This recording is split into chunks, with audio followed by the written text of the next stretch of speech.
എല്ലാവർക്കും നമസ്കാരം. എൻ്റെ പേര് ഡോക്ടർ നീമ, ഡെൻ്റൽ സർജനാണ്. ഇന്ന് ഞാനിവിടെ സംസാരിക്കാൻ പോകുന്നത് ബ്ലീഡിങ് ഗംസിനെ കുറിച്ചും അതിൻ്റെ കാരണങ്ങളും ലക്ഷണങ്ങളും ട്രീറ്റ്മെൻറ്റ് പ്ലാനിനെ കുറിച്ചുമാണ്. അപ്പം എല്ലാവർക്കും വീഡിയോയിലോട്ട് സ്വാഗതം.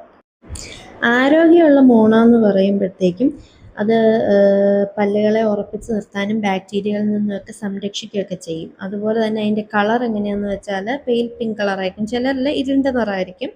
പിന്നെ അതുപോലെ തന്നെ നല്ല ഹാർഡായിട്ടായിരിക്കും. പിന്നെ നമ്മൾ തൊടുമ്പോഴൊന്നും വേദന ഉണ്ടാവില്ല.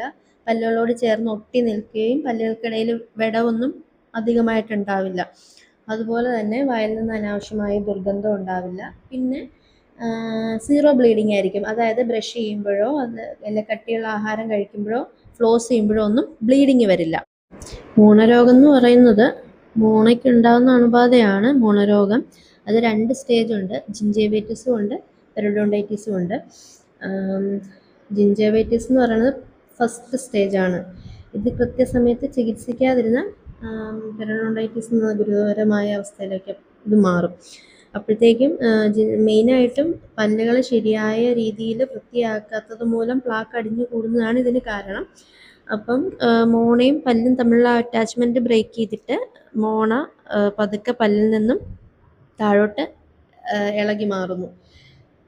പിന്നെ ബ്രഷ് ചെയ്യുമ്പോഴത്തേക്കും മോണയിൽ നിന്ന് ചോര വരും. മോണയ്ക്ക് ചുവപ്പ് നിറവും ചെറിയ രീതിയിലുള്ള വീക്കവും അതുപോലെ ബാഡ് ബ്രത്തും ഉണ്ടാവും. പിന്നെ ഇതിൻ്റെ പ്രത്യേകത എന്ന് പറഞ്ഞാൽ ഈ ഘട്ടത്തിൽ പല്ലിനെ താങ്ങി നിർത്തുന്ന അസ്ഥികൾക്കോ കോശങ്ങൾക്കോ കേടുപാടുകളൊന്നും സംഭവിക്കത്തില്ല.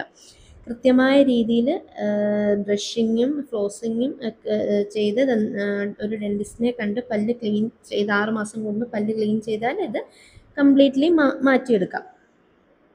അതുപോലെ ഇതിൻ്റെ മെയിൻ കാരണങ്ങളെന്ന് പറഞ്ഞാൽ നല്ല പുവർ ഓറൽ ഹൈജീൻ, പിന്നെ സ്മോക്കിങ്, അതുപോലെ ഹോർമോണൽ ചേഞ്ചസ്, പിന്നെ വൈറ്റമിൻ സി ഡെഫിഷ്യൻസി, പിന്നെ മറ്റ് പല രോഗങ്ങളും, അതായത് പ്രമേഹം, പ്രതിരോധശേഷി കുറയ്ക്കുന്ന മറ്റ് അസുഖങ്ങളും ഒക്കെ ഇതിന് കാരണമാവും.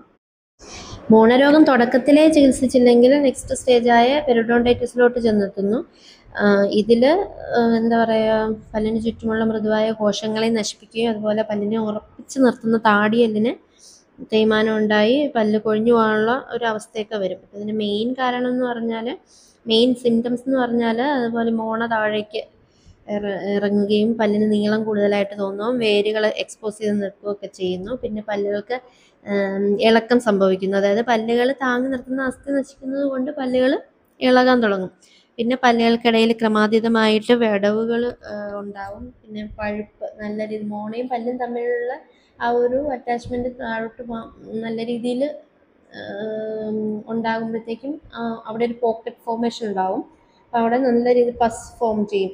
അപ്പം മോണയ്ക്കും പല്ലിൻ്റെ ഇടയിൽ നിന്ന് അത് അമർത്തുമ്പോഴത്തേക്കും ഇങ്ങനെ പഴുപ്പും അതുപോലെ തന്നെ ഒരുമാതിരി ഒരു ബാഡ് ബ്രത്തും ഒക്കെ ഫീൽ ചെയ്യും. പിന്നെ ചവയ്ക്കുമ്പോൾ വേദന ഉണ്ടാകും. ഭക്ഷണം നല്ല രീതിയിൽ ചവച്ചരച്ച് കഴിക്കാൻ പറ്റത്തില്ല.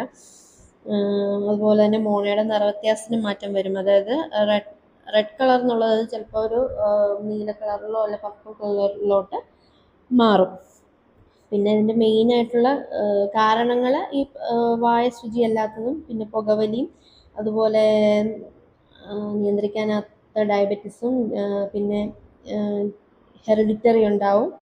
ട്രീറ്റ്മെൻറ്റ് പ്ലാനിലോട്ട് വരുമ്പോഴത്തേക്കും അത് ഓരോ സ്റ്റേജ് അനുസരിച്ചാണ്, ഓരോന്നിൻ്റെ സിവിയറിറ്റി അനുസരിച്ച്. ആദ്യം ഫസ്റ്റ് സ്റ്റേജിൽ എക്സ്റേ എടുത്ത് അനലൈസ് ചെയ്യും താടിയെല്ലിന് എത്രത്തോളം തേയ്മാനം ഉണ്ടെന്ന് അറിയാനും. അതുപോലെ തന്നെ next stage non surgical treatment ആണ്. ഡീപ്പ് ക്ലീൻ ചെയ്ത് അഴുക്കുകളെല്ലാം നീക്കം ചെയ്യുന്നു. പിന്നെ ആൻറ്റിബയോട്ടിക് ട്രീറ്റ്മെൻറ്റ് സ്റ്റാർട്ട് ചെയ്യുന്നു.